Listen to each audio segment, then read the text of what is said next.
What's going on, guys? Later on today, we're getting a bunch of saltwater fish coming in at Logan Airport. We're also bringing in boxes of corals, which we haven't gotten in a while. But for right now, we're up at Seekonk MA at the OSA Freshwater Store, and Joe and Allie are gonna get ready today to finally put together those Waterbox Lagoon series.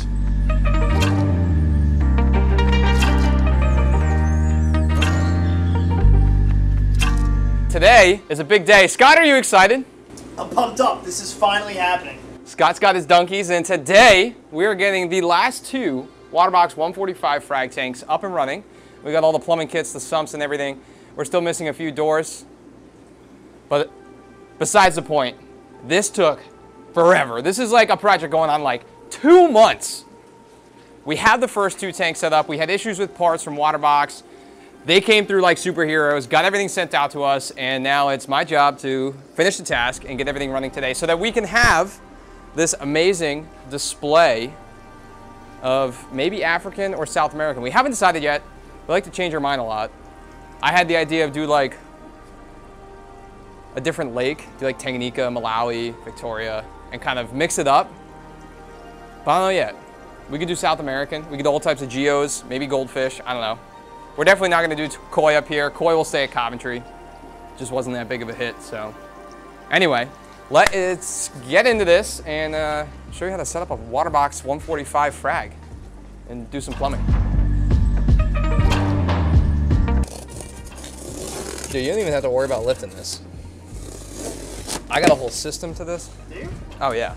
You just mastered this down already? Dude, I don't need man-titties to help me.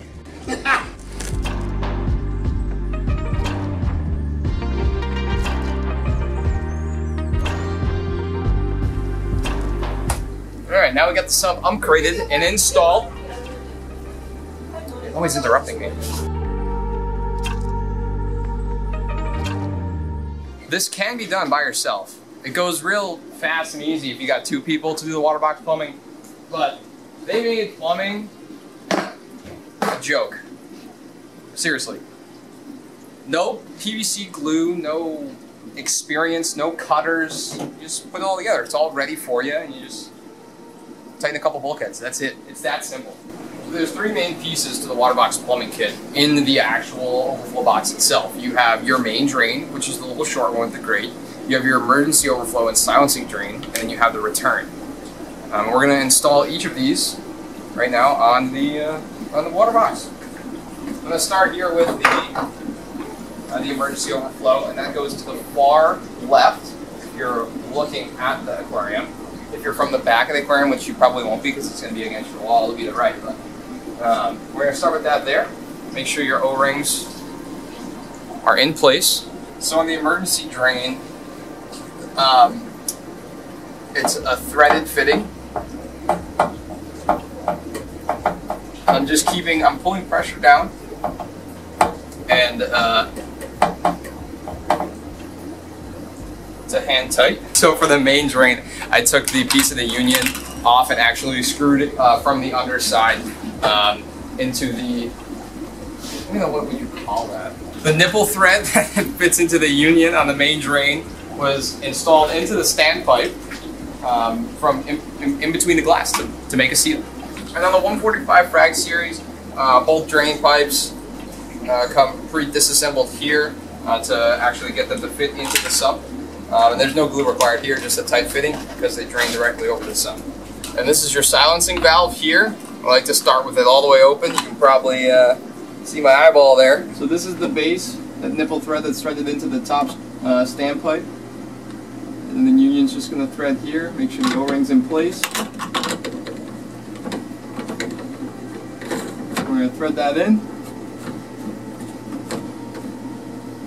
The reason there's a union there is to keep the adjustment valve where it needs to be. We just hand tighten that.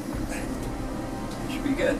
I'm cheating a little because I got two Waterbox back to back so I can get from the back side, which makes it easier, but you should be able to do it from the front as well.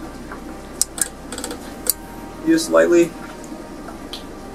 thread it in until it grasps, and then you have slight downward pressure.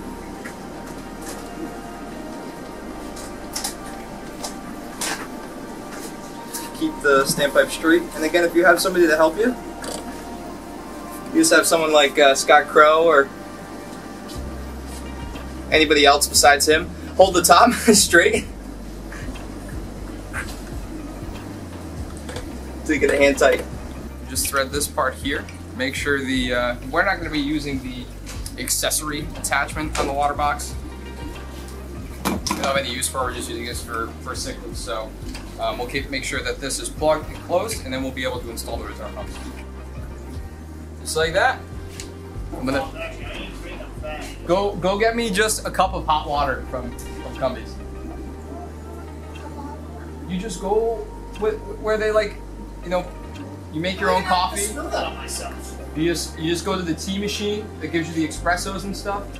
You're familiar with them. You get them at Starbucks, and then you just press the hot water button, and then you go over to the sweet lady at the cash register and you say, "I just have hot water in this," and then she'll only charge you for the cup. 47 cents. You're welcome. I'm gonna go pay 47 cents for hot water. Yes. Alrighty folks, today we're going to be using the Sicce Pump 5.5 ADV because it's super simple, easy to install, and incredibly reliable. Did I mention they're silent? Yeah, that's right.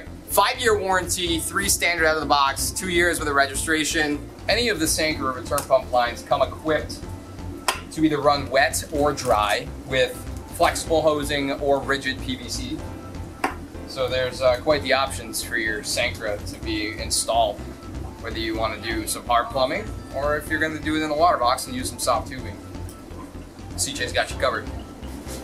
So I made Scott go get hot water, but I didn't tell him that I can just make it with the microwave, so we're going to get to that.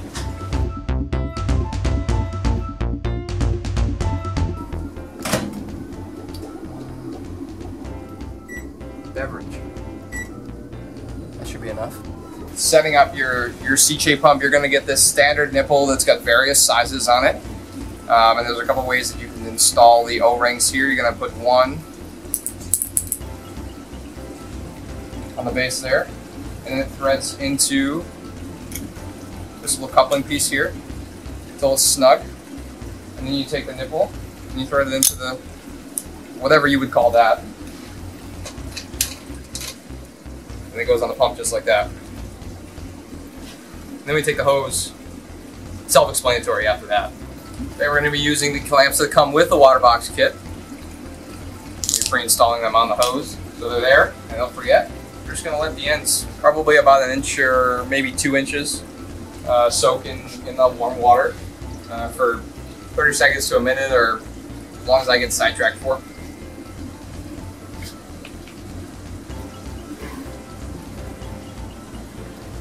What that does is just going to soften up the tubing there, so it's going to be super easy for me to get the tubing over the nipples on the return fitting and the return pump. And then we'll get this bad boy filled up with some sand, decorations. I'm going to have Allie do that because she's way better. And we'll get it wet. Stay tuned. Well, I mean, you took so long, I just made some myself. Did you? Yeah. Did you really? Oh. We wanted pizza, so it's okay. Just like that, with a little bit of hot water. It goes right over the entire nipple. Oh. Couldn't find the PVC cutters, so we're going to relate to the average person. Everybody's got a pair of scissors hanging around, so that's what we're going to trim the hosing with here. You might need to get a new pair of scissors afterwards, but just like that, pretty easy. And then again, we're just going to soak the end there. I'll use some of Scott's water to make him happy. That's actually pretty warm. I tried for you. Thank you. It slides over pretty easy. Now we'll just install the clamp here so that we can get it. And we're ready for water, Scott!